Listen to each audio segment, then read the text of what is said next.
Halo semua, di gereja Katolik itu memang banyak sekali simbol atau tanda-tanda ya, seperti salib, patung, lukisan, dan sebagainya dan sebagainya.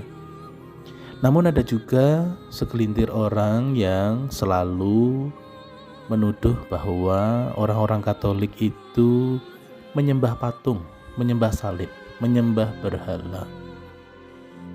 Bahkan ada yang bilang bahwa di salib atau di patung-patung itu ada unclean spiritnya, guys. Nah, kalau menurut kalian gimana, guys? Oke, kali ini saya ingin sedikit menjelaskan dan berkata kese kepada kita semua, baik yang Katolik, Kristiani, maupun yang non-Katolik, non-Kristiani, teman-teman beragama lain, silahkan. Jadi, kalau mau diruwet-ruwetkan, memang akan ruwet, tetapi sebetulnya simple aja. Pandangan agama lain tentang gereja kita yang mengatakan bahwa umat Katolik, umat Kristen pada umumnya itu menyembah patung, jelas sebuah kekeliruan, ya. Jelas itu adalah sebuah kekeliruan. Umat Kristen atau umat Kristiani pada umumnya menyembah Allah Tritunggal.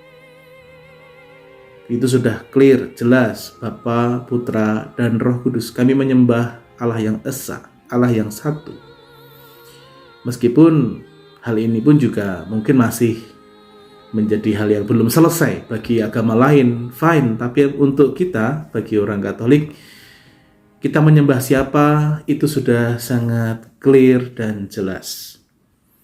Lalu apakah benar bahwa orang-orang Katolik, orang Kristen yang memiliki banyak simbol seperti salib, patung, dan lukisan-lukisan yang lain, ikon misalnya, apakah mereka menyembah patung itu? Apakah kami sebagai orang Katolik, orang Kristen ini menyembah berhala? Nah, ini yang perlu diluruskan di sini. Bagi kami, patung, gambar, salib, apapun itu, terbuat dari apapun itu, adalah wujud cinta dan ekspresi cinta dari seseorang, dari kami umat beriman. Orang kalau cinta pada Tuhannya, maka dia akan mengekspresikannya dengan berbagai macam cara. Dan gereja Katolik sudah sejak zaman dahulu akrab dengan yang namanya seni. Dan gereja menerima semua bentuk ekspresi kecintaan umatnya. Kita tahu ya, seni-seni yang hebat-hebat itu dari gereja itu sudah ada sejak zaman dahulu kala.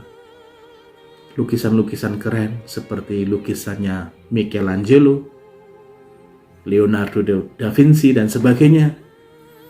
Banyak pematung-pematung zaman dahulu yang begitu mengekspresikan rasa cintanya kepada Tuhannya, sehingga kemudian banyak membuat karya-karya seni yang luar biasa, termasuk simbol-simbol dalam gereja itu sendiri, salib dan semuanya.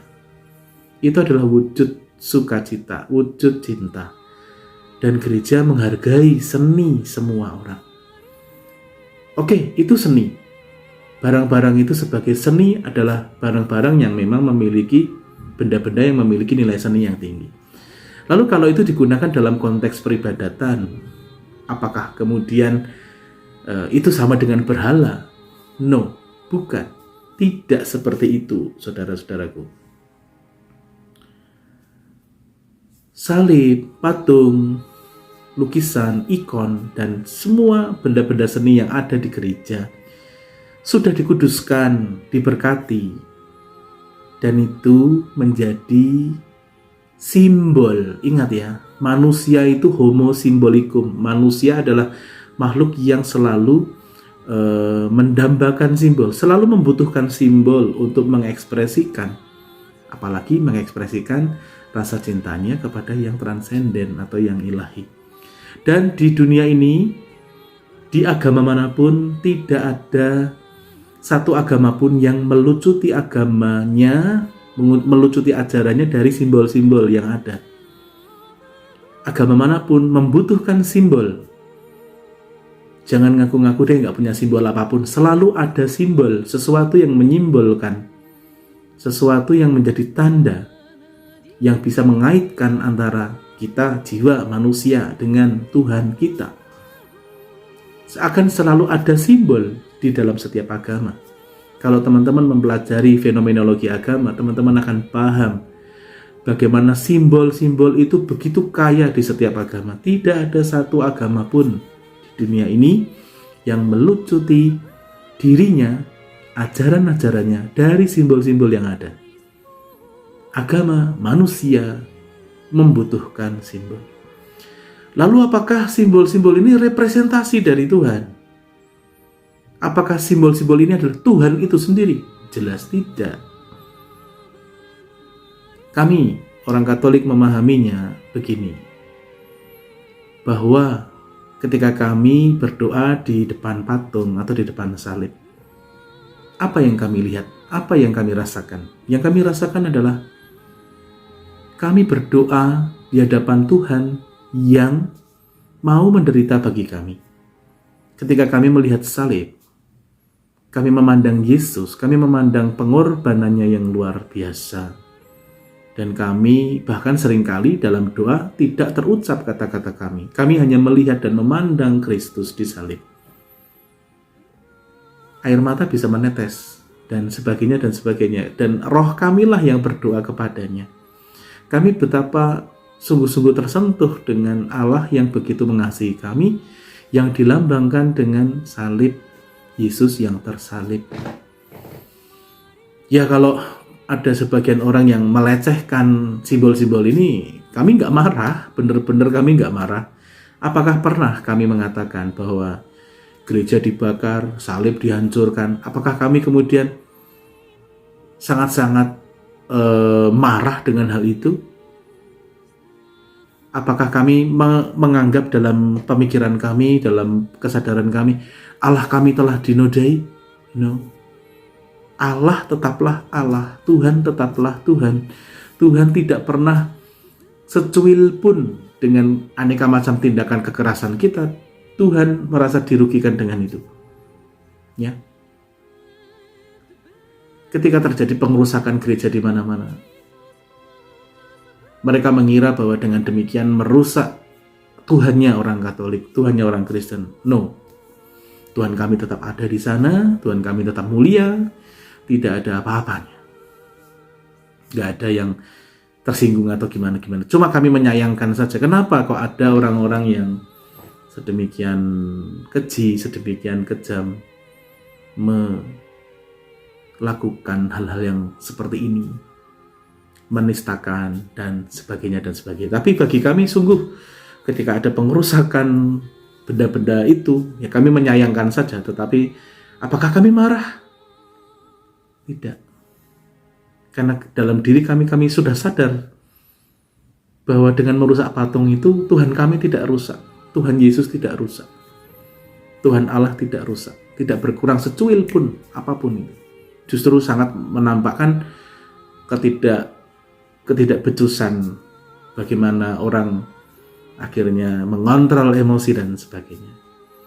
Kami sih kalem-kalem aja, cool-cool aja dengan ini semua. Cuma penjelasan saya ini semoga membuat teman-teman yang Kristen, yang Katolik, udah slow aja men, santai ya.